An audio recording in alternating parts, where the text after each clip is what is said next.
Welcome to the Untold Tales Audio Anthologies. Written by Don Muchow and narrated by Melissa Del Toro Schaffner.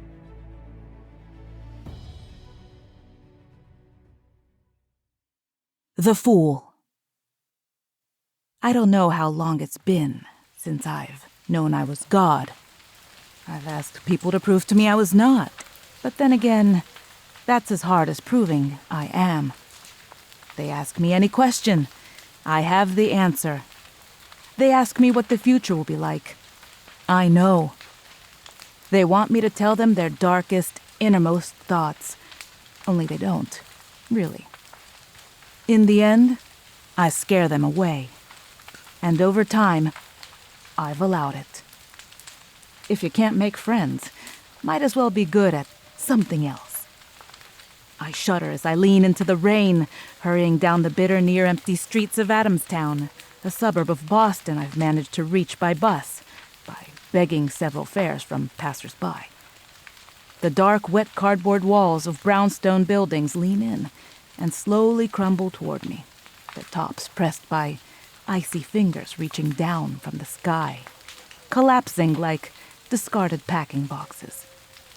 As I approach the bench inside the lean-to at the bus station, a man scoots his son away, muttering to him. I take a seat on the far end and rest my thighs on a few sheets of dry newspaper, trying to comb my hair back with my fingers. My beard has gotten dark and long. At first, during the initial stays at the Junghey's Institute for the Study of Subjective Time in Maryland, the people who came to me were scientists, not just researchers, but leaders in their respective fields, though none so famous as to attract national or even local media attention. They wanted to know how I ticked, what made my special ability work. I let them probe me, push, palpitate, press, x-ray, whatever they wanted to do. But the truth is that I was born this way, and still don't know why.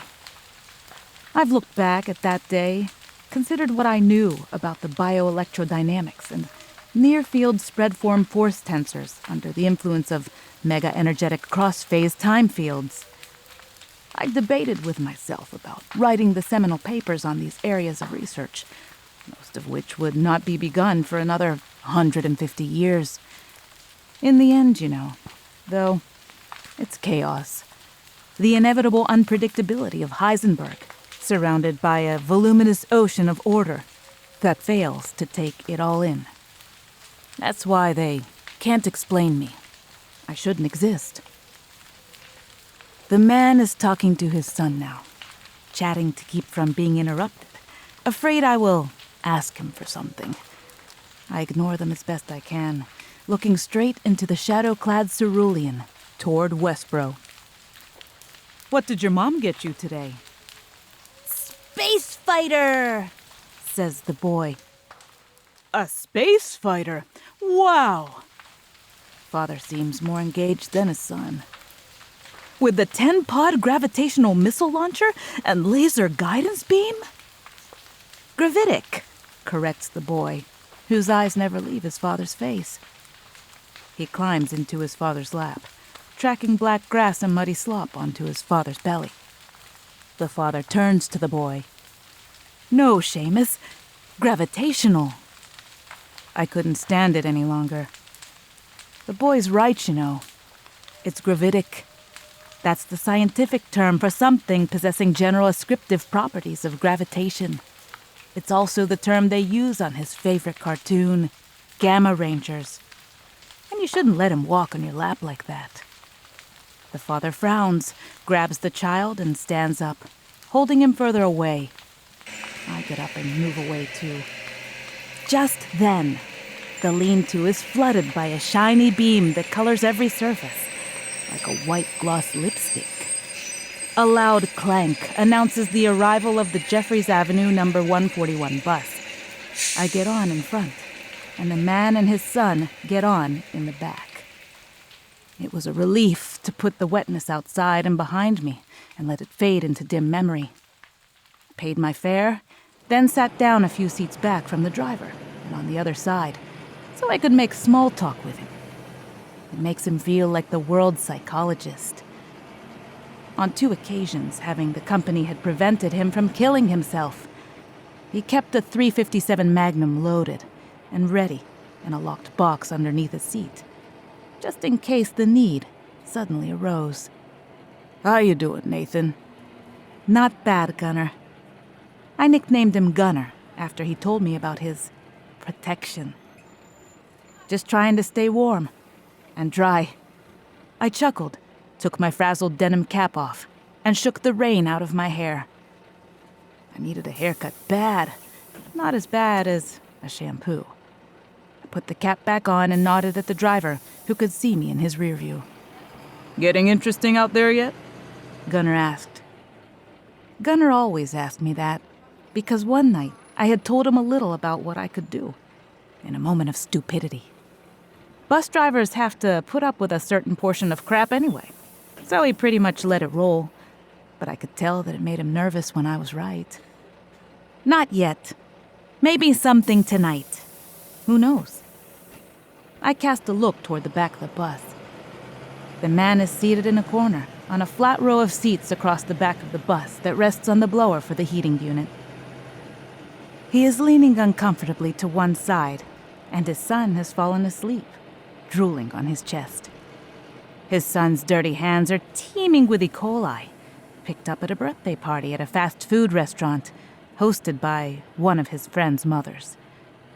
The father will catch the flu in approximately a day and a half, though he won't show symptoms for maybe 3.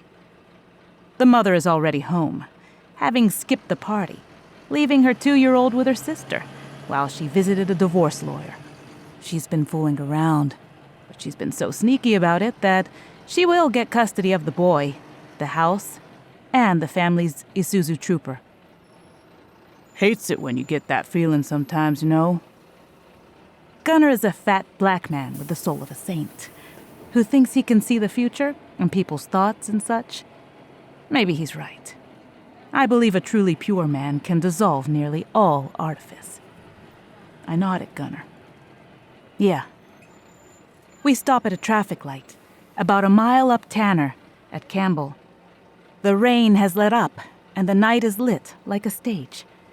The man wakes up with a start, thinking he's missed his stop. He hasn't, so he lays his head back down. Definitely something tonight, Gunner. Definitely.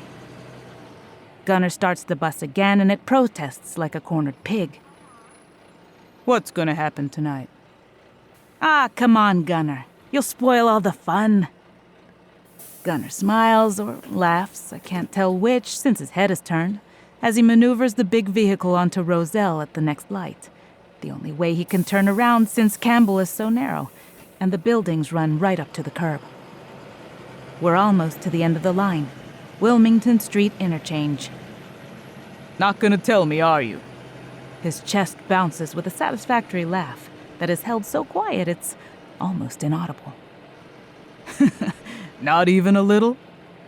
The man wakes up, reaches for his son, surprised to still see me on the bus, then mad at himself for not keeping watch over the kid. He looks out the window, a little lost. Almost to Wilmington, says the driver. I reach up and stroke the hair back out of my eyes, revealing the silver-white irises that so possess people to revile me. It doesn't bother me, for I don't need to see. But it makes me look alien to people, somehow evil. Gunner, though, he doesn't care. Guess he's seen everything. Gunner finishes pulling the bus in a big circle and draws it to a stop at Wilmington Station. Somebody's gonna be killed, I say, softly, so the 2 in the back won't hear. But they do. The father assumes it's me and rushes his son out of the bus. The kid scampers through the crack into the fresh, cool wind outside, a relief now after the suffocating heat in the back. The father waves at him to wait, and the kid slows down. Outside, a small crowd of teenagers wearing snow caps and oversized Thunder Gear storm jackets sits or stands around a bench, smoking cigarettes. The father eyes them suspiciously. Gunnar shrugs and leans toward me to ask, "Who's gonna die?" "We're all gonna die, Gunnar. You too. Someday." Gunnar feigns impatience. "Straight up with me, Holmes. I'm talking about tonight."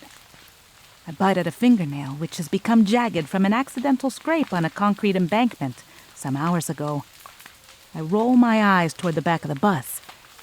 "Him," I say. "The father. His name is Eric McClear. A famous Lear, once perished in a storm, if I remember, or lost his sanity." I know Gunnar knows the reference, and I'm trying not to sound like I do.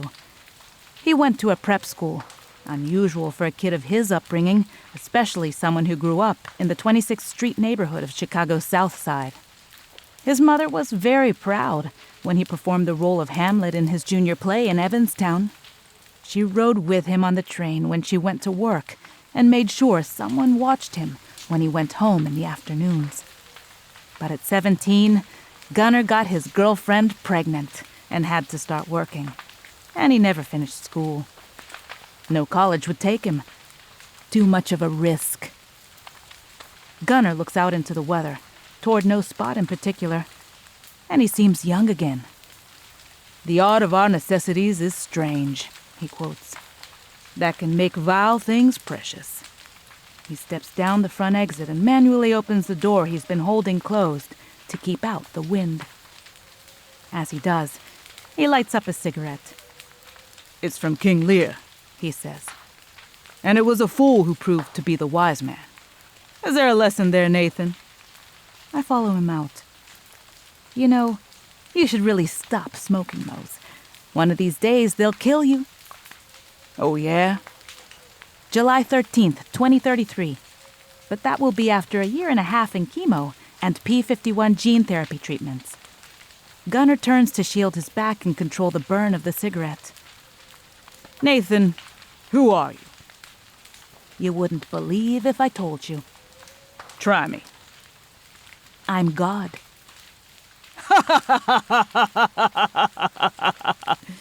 Gunnar's laugh shoots out like machine gun fire, loose and fast. I smile. "I told you so." "If you're God, then why don't you cure my lung cancer?" "For starts, because it hasn't happened yet. And if I did, I'd be far too busy chasing around fixing the world to get anything done. I didn't create the world to go around wiping its ass." "You're serious, aren't you?" Gunnar frowns. "As a heart attack." "So, how's he gonna die?" "He's been working too hard. Stays out in the rain to avoid homeless bums at bus stations. Drinks too much coffee. Pizza gives him food poisoning." "He dies of food poisoning?" "No. Secondary bronchial infection that leads to pneumonia. The primary cause will be a viral infection he just contracted when he kissed his son's nasty hand. I pointed around the bus so Gunnar could see. The father leans in, his lips nearing a red spot on his son's knuckle. "Aw, is that where you scratched it? Let me see that." "Now. See? I tried to give it a little lead so Gunnar might believe me. People don't go for the Red Sea thing so much anymore." The kid smiles as the father kisses the spot where Seamus scratched it. He leans in, protective of his son, nursing the wound, oozing concern. "Does that make it better?" he burbles. "I'm 7 years old, Dad. People don't talk like that anymore when they get hurt. I'm fine." But the father seems full of himself tonight. He hugs the boy. "I love you, Seamus. You'll never know how much." "I love you too, Dad. I just wish I saw you more." "I'll try to spend a little more time at home next week, okay?" Seamus looks up at him from where he stands on the bench at the station, waiting for the next bus, the one home. The child's response is brutally honest.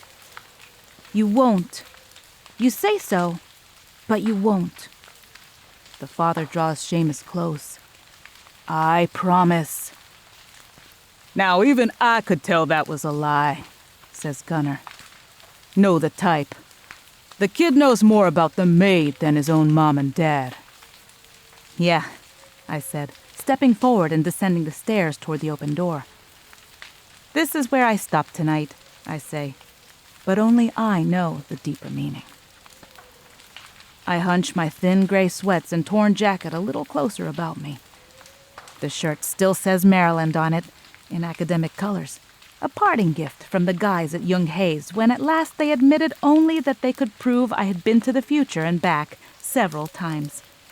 The proof was so narrow that it didn't even make most of the research journals. When it did, half of them were devoted to the unusual psychopathology of my case. I was pleased when I remembered that one of them referenced my favorite book, The Three Christs of Ypsilanti. Every generation has its Jesus, and most of the time, it's someone on the margins of society, barely scraping by. Like me. I'm tired.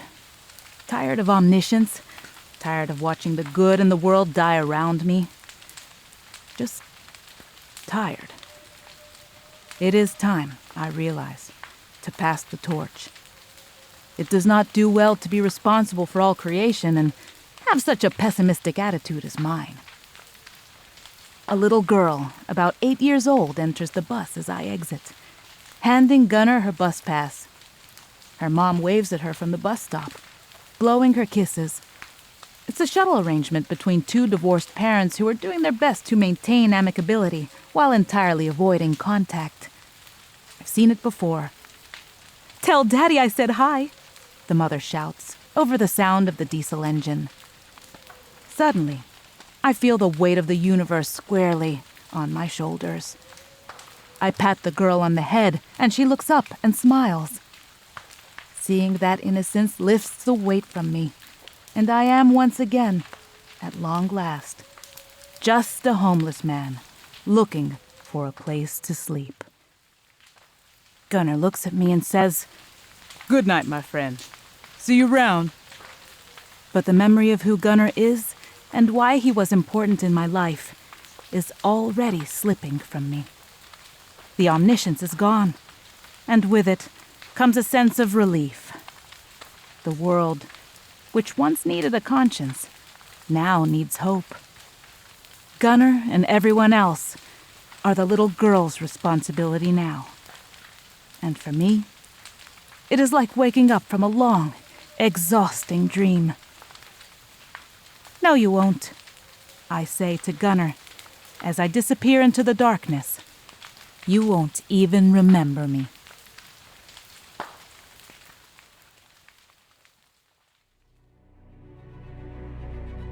Thank you for listening. We love our listeners, fans, and patrons here at Untold Tales, and we hope you love the stories that we're bringing to you month after month on the first of each month. Please consider leaving us a review on Podchaser. Now, we know that last year was not the best year ever, and neither was the one before. But we hope that we've been able to bring you at least a little bit of enjoyment in these challenging years. And we will be working to continue to bring you these awesome stories and building community so that you can be part of us. As always, we love our listeners, fans, and patrons. Have a wonderful day and a happy, happy New Year.